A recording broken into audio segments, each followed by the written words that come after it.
Well, I just love this. I love the fact that I can just go on here and talk and make a record of where I'm at with certain things as things are happening so fast. And, uh, and it's kind of cool, It's just like the place I'm at, you can be anything you want to be anyway. And so if I'm out there raw, you know, I don't think anybody would really notice, you know, because I'm not in constant communication with anybody here except for God the Father. And I remember one time I did a video back here. I recorded someplace, but I was talking about I just reached the top of the mountain, and I just felt like I was kicking all these people that were trying to pull me down and whatever. I finally got to the top, and I called it Godland because it was from God the Father energy that got me up there. And when I was up there, I didn't have the temptations. I didn't have the thoughts come through like, you know, they were going to try to pull me down. It was just like there was nothing. And I just remember being very exhausted, so tired from spending 50 years trying to get to this thing. And I talked about the blueprint. The blueprint. I found the blueprint. And the blueprint is everything's inside anyway, but the blueprint is in God, what I call Godland. And that's where you know your mission, and that's where your intuition. You want to get your intuition in touch with your blueprint, and then things move faster, even if you got to slow way down the vibration, because frequency is giving you new thoughts to manifest. And if you act when you're if you act on it in frequency mode instead of like when your intuition is always where the vibration is, it's magnetic, it's always right, it'll get there, but frequency is always ahead of vibration. I know it in my head, but I just don't really feel it yet. That is frequency ahead of vibration. So you want to feel your intuition where you go. And so I was just resting. And now today, and actually last night, it started where I started getting the thoughts like, oh, well, when somebody says put on the armor of God, and I'm going to go like Iron Man and I'm going to armor up, walk into this place and be all armored up, and to protect yourself from, the opposites. But putting on the armor of God is more like one story that really resonated with me. And who knows if it even happened, but one story that I heard about St. Michael the Archangel when he got in a battle with Lucifer in heaven. And St. Michael defeated him, and a third of the angels followed Lucifer because he was so beautiful and so magnificent.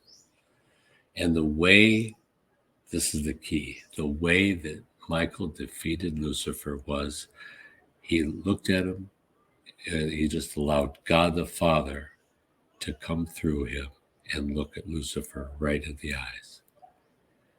And it was the face of God, and the fact that he was created by God's source. It's like his father, and he had to get out of there because that he didn't want to face that.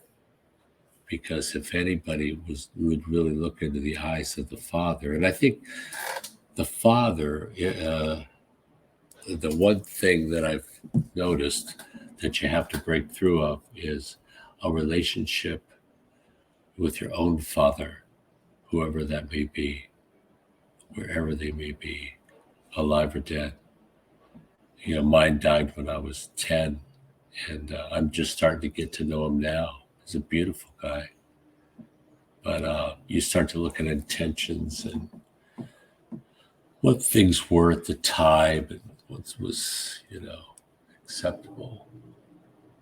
But I don't know. I think if your relationship with your father is negative, it will affect your view of what does it mean God is love? What does it mean God is source? What does it mean that God the Father is love? And he looks at you in your eyes. He's inside of every single person. He's in your DNA and you're in his DNA. You're connected. That means that there's no beginning to you and there's no end to you. There's no linear timeline. We always were. We always were. So that what got me now is that we have to put our energy into something, whether we have to release some energy, masturbation or anger or whatever, get rid of it. You have to, or farting or whatever you got to do to release this too much energy. And so farting is a good example, but actually masturbation is, or sex, or in the mind or whatever. You just have to release this. Unless you're giving, like, say you've got your energy spread out between this woman and your job and whatever. You've got so much energy and your image is built upon this. And finally you get depressed because you're sick and tired of playing an image of who you are at work, or, who cares? I mean, that is an image you're building, and that can be torn away and has nothing to do with you, the real you. The real you doesn't give a shit about any of that. The real you knows you're not important. And you're not. I'm not important. None of us are important, but collectively we're important. But we're all giving our own experience. We're here for experiences. That's what the soul wants. And so I'm realizing in Godland that there's all these thoughts and emotions, bubbles bouncing around. And all of them are saying, hey, come and give your energy over here. No, come and get, you're all like, and you just like boom, boom, boom, boom, boom. And they bounce off of you. And eventually, so I think your higher self listens to that, listens to the thoughts and emotions bouncing around. And it's important to your higher self because of your journey and, whatever. But I think that ultimately your soul knows all, and it ain't affected by any thoughts or any emotions. Your soul knows the whole story.